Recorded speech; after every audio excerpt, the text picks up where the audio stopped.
여러분 안녕하십니까? 오늘 업무 보고를 하게 되는 보건복지부와 고용노동부 또 여성가족부는 다른 부처도 마찬가지겠지만 더욱 국민의 삶과 밀접한 그런 업무를 담당하고 있기 때문에 오늘 보고에 대한 국민의 관심이 클 것이라고 생각합니다. 업무 보고 방식도 세종청사와 서울청사 간의 영상회의로 진행이 되는데 이 자체가 각 부처들이 서로 토론하고 협업을 하는 데 있어서 물리적 거리가 문제가 되지 않는다는 것을 보여준다고 생각합니다. 앞으로도 세 부처가 정부 정책이 차질 없이 진행이 되도록 긴밀하게 협업을 해서 국민 삶이 나아지도록 하는데 최선을 다해 주기를 바랍니다. 일자리와 복지 분야에서의 성과는 곧 국민의 실질적인 삶의 향상으로 직결이 되는 만큼 이런 변화를 핵심적으로 실현해 나갈 새 부처에 몇 가지 당부를 하고자 합니다. 새 정부는 복지와 일자리 또 복지와 성장의 선순환을 중요한 국정 과제로 삼고 있습니다. 이것을 실현하는 데 있어서 가장 중요한 첫 번째 과제는 생애 주기별 맞춤형 고용복지 시스템을 조속히 안착시키는 것이라고 할 수 있습니다. 생애 주기별 맞춤형 고용복지는 그동안의 복지 정책이 가지고 있던 비효율과 낭비, 중복을 없애고 필요한 시기에 필요한 지원을 꼭 그것을 필요로 하는 국민에게 드려서 국민 각자가 스스로 자활할 수 있도록 뒷받침하는 새로운 복지 패러다임입니다. 스스로의 힘으로 생활하기 어려운 분들에게는 국가가 기본적인 생활을 보장하되 일할 수 있는 사람은 자신의 역량을 키워 자신에게 적합한 일자리에서 안정적으로 일할 수 있도록 도와야 합니다. 이번에 14년 만에 기초생활보장제도를 맞춤형 급여 체계로 전면 개편코자 하는 것도 그 기반을 마련하기 위한 것입니다. 지금까지는 본인 스스로 노력해서 일정한 소득을 얻게 되면 어느 순간 국가로부터 지원받던 모든 급여가 끊기게 되는 그런 시스템이었습니다. 이제 개별 급여로 바뀌고 국가가 개인의 역량에 따라서 직업 훈련이라든가 취업 기회를 연결해 주면서 가족 여건에 따라 필요한 보육, 노인, 요양 등의 사회 서비스를 함께 제공하게 되면 스스로 빈곤에서 탈출하고 중산층으로 도약할 수 있을 것입니다. 이때 중요한 것은 국민이 필요로 하는 고용과 복지 서비스가 한 곳에서 연계 통합되어 시너지 효과가 나도록 하는 것입니다. 그런 측면에서 지난 1월 남양주에 최초로 고용복지 종합센터가 문을 연 것은 매우 뜻깊은 일이라고 생각을 합니다. 고용과 복지가 같은 공간에서 원스톱으로 제공이 되면 국민 편의를 최우선에 둔 수요자 중심의 서비스를 제공할 수 있기 때문에 일자리와 복지의 선순환은 물론이고 고용과 복지의 사각지대도 해소할 수 있을 것입니다. 초기 성공 모델을 어떻게 짜느냐가 매우 중요하기 때문에 국민들이 실질적으로 도움을 받을 수 있도록 전국으로 확산시켜 주기를 바랍니다. 노인과 장애인 등 사회적 약자를 위한 맞춤형 복지 체계를 촘촘하게 갖추어 나가는 것도 중요한 과제입니다. 정부는 기초연금과 장애인 연금 제도를 도입해서 어르신들과 중증 장애인들에게 최소한의 기본적인 생활을 보장해 드릴 것입니다.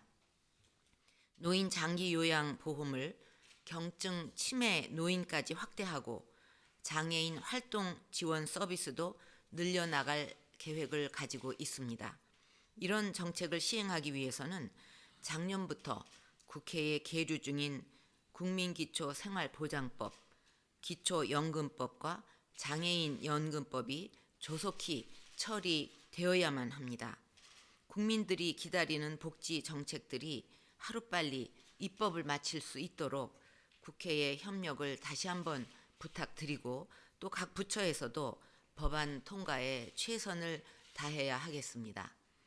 또 가족 중 누군가가 중병 질환에 걸려서 의료비 부담 때문에 가게가 휘청거리는 일이 없도록 4대 중증 질환에 대한 건강보험 적용을 확대하고 선택진료, 상급병실료, 간병비 등 3대 비급여에 대한 개선도 조속히 추진되어야 할 것입니다. 이 제도는 건강보험의 보장성을 획기적으로 높일 수 있는 조치로서 하루속히 시행될 수 있도록 노력해 주시기를 바랍니다.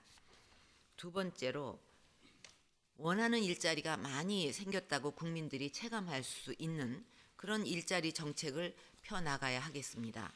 특히 청년과 여성들이 원하는 일자리 창출을 위해서 정부의 모든 역량을 집중해야 하겠습니다. 지금 우리 청년 일자리 환경을 보면 구직자들은 마음에 맞는 일자리를 찾지 못하고 있는데 한편에서는 중소기업들이 인재를 구하지 못해서 경영에 어려움을 겪고 있습니다. 중소, 중견기업의 고용 환경을 개선하고 선취업, 후 진학을 확산시켜 나가면서 일자리의 구조적 미스매치를 해소해 가야 합니다. 보다 근본적으로는 학력이나 스펙이 아닌 능력으로 평가받고 성공할 수 있는 능력 중심 사회를 만들어야 하겠습니다. 현재 개발 중에 있는 국가 직무 능력 표준과 일 학습 병행 시스템을 하루빨리 뿌리를 내려서 산업 현장과 학교 교육, 직업 훈련이 잘 연계되도록 해야 하겠습니다. 특히 국가 직무 능력 표준 개발과 관련해서는 현재 상당 부분 개발이 이루어진 것으로 알고 있습니다. 이제는 이미 그 개발된 그런 것부터 현장에 적용을 해서 이것이 실제 작동이 됨으로써 많은 성공 사례를 만들어내는 일에 더 집중을 해야 할 때라고 생각을 합니다.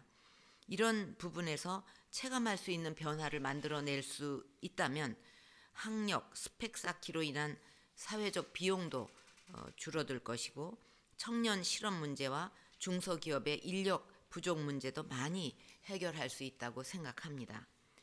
창조 경제와 서비스 산업의 활성화를 통해서 청년들이 가고 싶은 일자리를 많이 만드는 노력 역시 필요합니다.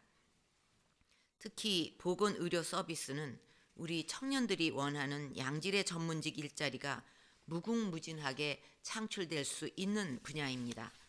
국민의 안전을 보장하는 장치는 확실하게 강구를 하되 공급자의 손발을 묶는 불필요한 규제는 원천적으로 제거를 해서 서비스 산업의 생산성과 경쟁력을 높여 나가야 하겠습니다. 아무리 일자리를 많이 만들겠다고 외쳐도 규제를 확실하게 개혁하지 않는다면 그거는 정말 연못 구호고 아무 소용이 없는 그 구호에 불과하다는 것을 우리가 다시 한번 마음에 새겨야 하겠습니다. 우리가 가진 세계적인 의료 기술을 토대로 외국인 환자를 유치하고 해외 의료 수출을 활성화할 수 있도록 관계 부처가 열린 자세로 협력하고 노력해서 새로운 시장과 일자리를 만들어주기를 바랍니다. 여성의 일자리 늘리는 것도 시급하고 중요한 과제입니다. 여성들이 이를 통해 자아를 실현하는 것은 가정 행복의 근간이자 국가 경쟁력 향상의 첩경입니다. 그런데 아직도 출산 등을 사유로 부당해고가 만연해서 여성 근로자의 경력 단절을 초래하고 있습니다. 고용보험 시스템을 통해서 고용보험이 상실된 여성 근로자의 현황을 분석해 보면 2010년부터 2012년 기간 중에만 육아휴직이나 출산휴가 기간에 정리해고된 근로자가 각각 1,300명과 2,700여 명에 달하고 있습니다. 근로 현장에서 근로기준법이 제대로 준수되지 않고 있는 것입니다. 육아휴직 근로자의 부당해고 등 사업장에 대한 철저한 관리 감독이 필요하다고 봅니다. 지난 2월 4일 범부처가 협력해서 일하는 여성의 생애 주기별 경력 유지 지원 방안을 발표했습니다. 이번 대책에 대한 국민의 기대가 매우 높습니다. 고용부와 여성부는 물론이고 모든 부처가 최대한 협력을 해서 이 대책이 현장에서 제대로 작동되도록 만들어 가야 하겠습니다. 국민이 체감하는 변화를 만들기 위한 마지막 과제는 일자리와 복지 정책에 남아있는 비정상을 정상화하는 것입니다. 지금 복지 전달 체계의 관리 시스템 부실과 도덕적 해이 등으로 복지 예산의 누수가 지속되고 있습니다. 사회복지 통합 전산망의 자료 오류와 수급자 소득, 재산 파악에 필요한 정보 부족 등으로 인해서 복지급여 과워 지급 등의 예산 누수 규모가 연간 5,500억 원에 달하는 것으로 추정이 됩니다. 작년 8월에 복지사업 부정수급 개선 TF를 구성해서 재발 방지 대책을 추진 중에 있지만 아직 가시적 성과는 다소 미흡해 보입니다. 복지 예산 누수를 근절하기 위한 시스템 보완 및 제도 개선을 보다 속도감 있게 추진해 주기를 바랍니다. 정부의 일자리와 복지 정책이 성공하려면 현장과 협업이라는 두 가지 열쇠가 반드시 필요합니다. 정부 출범 이후 줄곧 이 문제에 대해서 강조를 해왔고 이것이 이루어져야 정책이 효율적으로 집행이 되면서 성공할 수가 있습니다. 과거보다는 많이 나아졌지만 아직 현장에서 막연하게 느끼기만 하고 협업이 제대로 이루어지지 않는 부분이 많습니다. 올 한 해는 반드시 각 부처 간 협업과 정책의 진행 여부를 정확히 파악할 것입니다. 그리고 부처 간 협업 못지않게 지자체와의 협력이 또한 매우 중요하다고 생각합니다. 중앙과 지방 정부가 손발이 맞아야 큰 시너지를 거둘 수 있는 만큼 효율적인 협업 체계 마련에도 관심을 기울여 주기를 바랍니다. 오늘 각계에서 많은 분들이 참석해 주셨습니다. 오늘 현장의 목소리를 생생하게 전달해 주시기를 바랍니다. 오늘 업무 보고가 국민들에게 새로운 희망을 선물하고 행복한 복지 대한민국으로 가는 길을 열어주는 그런 계기가 되기를 기대합니다. 감사합니다.